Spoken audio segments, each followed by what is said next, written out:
Welcome back, everybody, to our studies in political philosophy. This is our last lesson looking at the ideology of liberalism. The next lesson will move on to the third major topic in our series on political philosophy, which is that of conservative ideology. And then afterwards, of which we will spend some time talking about socialism as the sort of three main ideologies that exist. Now, this is not to suggest that there aren't other ideologies, of course, that aren't of relevant political ideas. It is just that I want to sort of dedicate more of my time to those ideologies in their own separate series of lessons. So, for example, anarchism is one that is particularly fascinating to me and one that I want to spend an entire series of lessons exploring. Same with feminism and feminist philosophy as well. So we're going to talk about liberalism, conservatism, and socialism before then moving on to a number of interesting ideas and topics within political philosophy, including things like the nature of democracy, civil society, the idea of the state, and the idea of distributive justice, all of which are very important ideas. And within that line of inquiry, then, let's talk about the ways in which liberalism identifies and conceptualizes the nature of the state, the liberal state. This is going to examine the structure of the state under the philosophy of liberalism. Okay, so we've already talked about society under liberalism. We've already talked about the economy in relation to liberalism, the way liberalism essentially conceptualizes economic policy. Let's talk about how liberalism conceptualizes the idea of the state. Well, according to a basic classical liberal understanding of political philosophy, the liberal state entails three distinct principles. It entails, firstly, constitutional or limited government, a constitution which limits government fundamentally. It encompasses this idea known as fragmented government. And then finally, it encompasses this idea known as formal equality, each of which we're going to explore one at a time. So firstly then, the idea of a limited government, which is often limited by way of a constitution. As we have already discussed in previous lessons, liberalism holds that the social contract between the government and the people ought to be presented and ought to be codified in a formal constitution. Now, the constitution of a state should be developed by extensive debate and by extensive consensus among the people. Similarly to how the Founding Fathers, as pictured above, would conceptualize the creation of the United States and the US government as well. The Constitution ought to embody this idea and this principle, therefore, of limited government. So I've written here constitutional/limited government, but I should really have written constitutional, the idea of a constitution which embodies, which solidifies, which creates a limited government.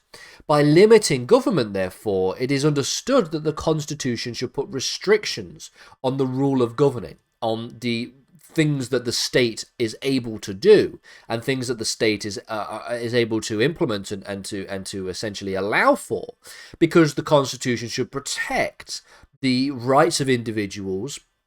It should protect the rights of states in terms of from a federal perspective. The sort of bit like the United States is obviously a very important experiment in liberal democracy, and essentially to limit the amount of power and authority that the government can essentially exert on the people and on other states. A constitution ought to protect natural rights of the people who are to be governed, such that there is a limitation on what the government can do to the people. Now, the idea of a constitutional government which is limiting the power of the state is something that essentially forms the bedrock and the foundations of the rest of the principles that we are going to be exploring. So the idea of fragmented government, for example, is essentially an illustration of the idea of limited government. It is the idea of a way in which we can methodologically essentially implement the idea of limited government through fragmentation. Another feature of the liberal state is therefore this fragmentation of power. The motivation for a fragmented state comes from the desire for this idea of limited government. The idea here is essentially that absolute power will corrupt absolutely, which is a quote from Lord Acton, someone who lived between 1834 and 1902. Now, fundamentally then, what we're talking about here is to ensure that limited government is essentially implemented. There is one way in which we can essentially allow for different parts of the state to not become too powerful, essentially. And that is to fragment the power, is to take the government and to divide it up into a number of fragmented areas, of which each of those areas, each of those institutions have a certain amount of authority, but that are limited by the other institutions. And so in this line of argumentation, it should be by this logic the case that no institution of government ought to hold absolute power. So you can sort of think about what the power of the state is. The power of the state generally can be confined to the making of law, the implementation of law, the interpretation of law, generally speaking. And these are sort of three main powers that, according to a liberal conception of government, no single institution should have the ultimate authority to essentially implement each of these powers. The concept of fragmented power, then, is reflected best in the notion of the separation of powers. The separation of powers is this principle that entails that powers of institutions, so the powers as I've just mentioned, are to be kept separate, such that one institution does one thing, another institution does another thing, and then another institution does another thing, and that all of these institutions have the ability to sort of check and to hold to account the other ones, such that no one single institution becomes too powerful. And it also ensures that no one single institution becomes able to do all of the things that all of the institutions together can do, if that makes sense, to hold the absolute power. So embodied within the US Constitution, for example, is this concept, the concept of a separation of powers. Powers is separated clearly and distinctly between a legislature, which is the institution responsible for the passing and the making of law. The legislature at the federal level in the United States is Congress. Congress makes laws and passes laws, okay? In the United Kingdom, the legislature is Parliament. There is also the separation between that and the executive. The executive branch is responsible for they are the executors of the law. They are the people that implement the law. And so they are responsible for policy. They are responsible for actually ensuring that the law is carried out. Now, at the federal level in the United States system, this is represented by the president and the White House, the executive branch. Now, the executive does not have the ability, therefore, to pass laws, to make laws and to pass them. Just like the legislature does not have the ability to implement the laws that they pass. They will pass that law over to the president, who signs off on it, and now that it is up to the executive branch to ensure that that law is implemented.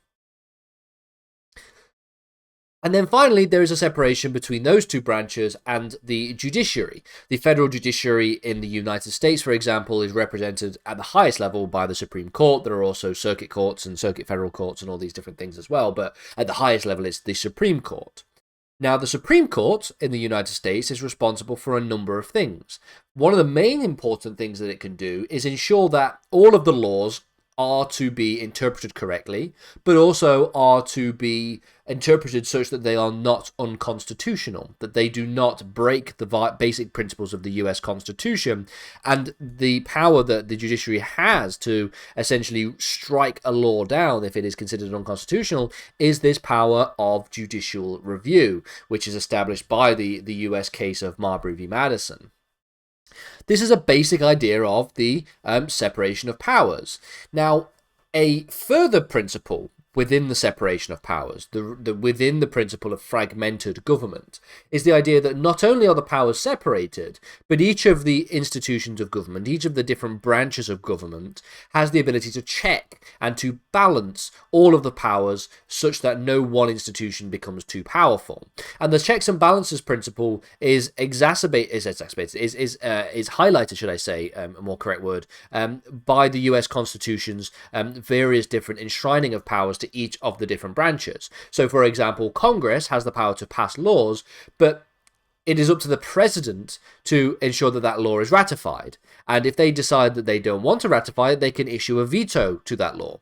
And that represents a check on the legislature because it ensures that Congress can't become too powerful because the president can veto laws that they don't like. But then, in order to check the executive, in order to check the presidency, Congress has the ability to override the veto if they have a significant enough amount of support, i.e. a 2/3 majority. That is just one example of a check and a balance going two ways for the United States system of checks and balances. The final principle of the liberal state is therefore the idea of formal equality. As we saw in a recent video, liberalism and liberals generally believe in this idea of foundational equality.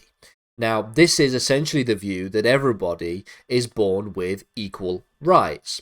And so, therefore, a state which is devised from the liberal perspective ought to reflect this idea. And as a result of which, the liberal state should embrace the basic concept of the rule of law. The rule of law will hold that law should be applied to everybody indiscriminately, such that nobody is above the law, that there is a formal equality of the law, and that everything is that essentially society is ruled by the institution of law. These are some of the basic principles of the rule of law that we have explored over on the Law Academy channel when we spent some time talking about the constitutional public law in the United Kingdom. We noted that there are various different conceptions and various different ways of defining what the rule of law means.